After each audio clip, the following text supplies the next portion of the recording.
Hello everyone, and welcome to the Self-Improvement Project. I hope you're all well.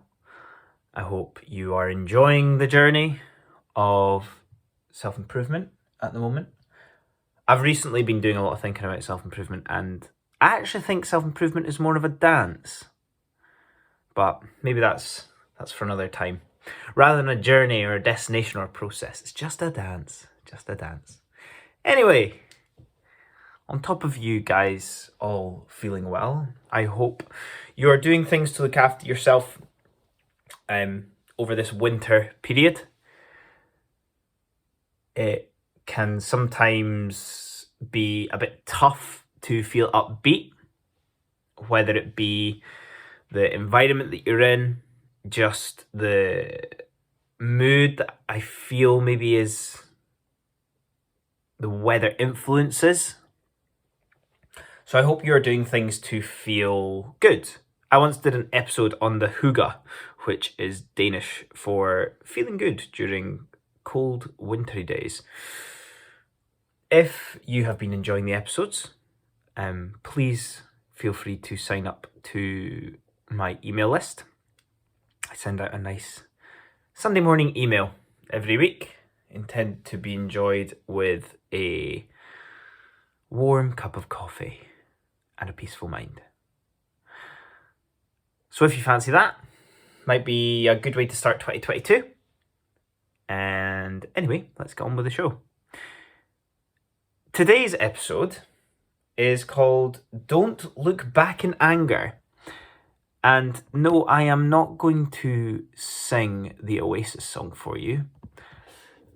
I'm wanting to introduce to you the way of thinking, potentially from a different perspective.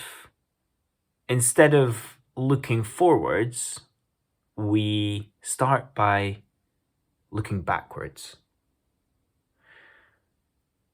So this idea you might have heard of.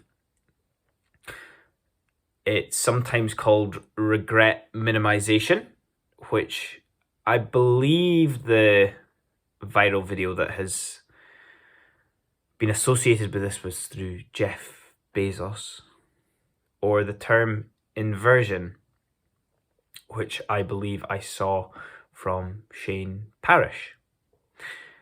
And it starts by us working and looking in reverse.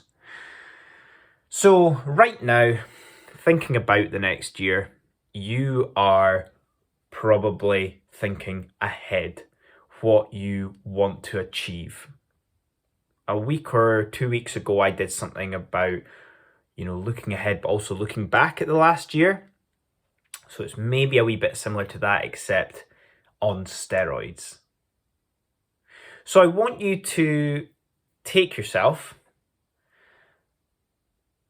to being really old. When, maybe you're 100, 80, 60. Whatever you deem to be old in your eyes. And the question I want you to ask yourself is, what do you want your life to look like? So instead of churning through the days, weeks, months, and years, we are working backwards. Why?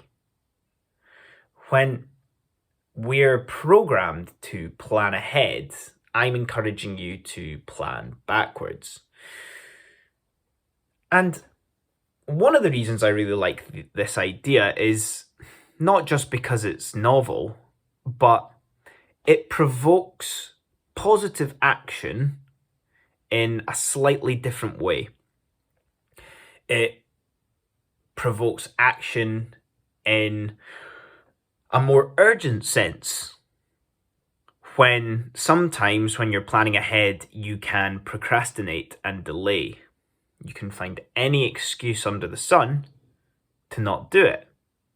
But imagine how bad you would feel letting down your older self, your older, elder, maybe vulnerable self. So, why is this effective? Why is it impactful? Essentially, this can drip down from, let's say, the age of 80. This drips down into the days, weeks, months, years, decades, and influences you becoming who you want to be. Making decisions now for your 80-year-old self is a form of self-care. How am I going to be healthy at the age of 60 if my diet and exercise routine right now is rubbish?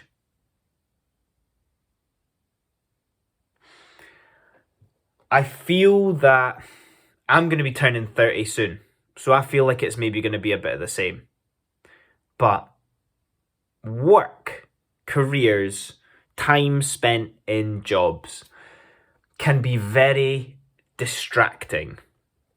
It distracts us from this long-term idea, this long-term vision that we have of ourselves, because the years go so quickly without us noticing and never really doing the things that matter. Yes, we might experiment, we might try things, but we never really, there's not a moment where we ever really know exactly what we're doing or why we're doing it.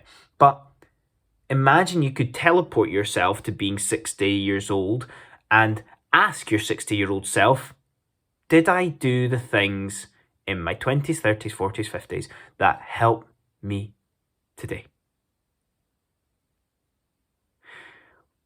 Even if it's these small habits or small activities each day, like stretching or making sure that you're eating enough healthy foods each day.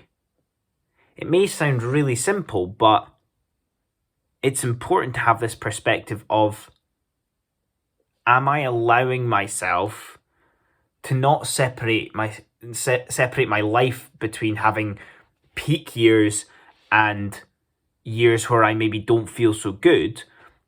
Life is life. Life is whole. Life is wholesome. And you should not sacrifice certain elements or certain stages of life for others. And this isn't even just physical. What about your mental well-being, your mental state at this age as well? What are you doing to make sure that your brain, your mind, your mentality is still invigorated at this age? Whenever you see videos of or hear stories of people who are stereotypically labeled as pensioners being able to run marathons or being able to do a certain skill like a musical instrument incredibly well, this is the mental well-being, the mental state that they have not sacrificed but made an agreement with their younger self that they're going to make sure that they are having a good time at this age. So, what do you want your mental well-being to look like when you're older? How will you think? What will your outlook on life be like at this age? What will the quality of your relationships be like at this age as well? How are you feeding that at this moment in time?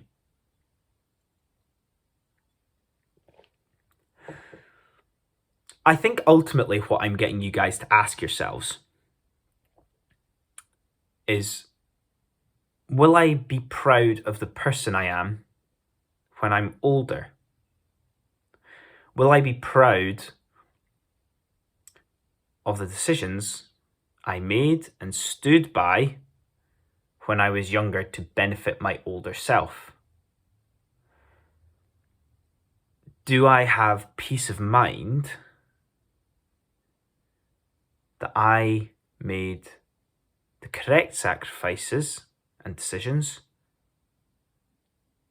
when I was younger to make sure that I live a wholesome life for the entirety of it. And that's us. Perhaps short and sweet. Perhaps a lot more we can dig into, but hopefully thought-provoking for you as well. Let me know how you found that. Before I go, I am about a month away from releasing my first self-paced online course. It's called How to Become Unstuck in 30 Days. I've put quite a lot of effort into this, and I want to share it with you. It's not extortionate. It's potentially going to change the way you think, and I want to share it. So I'll pop the link in below for you as a wonderful listener, and also if you're on my email list, you'll hear about it as well. I hope you all have a wonderful week until I speak to you next, and I'll see you all next time. Cheers.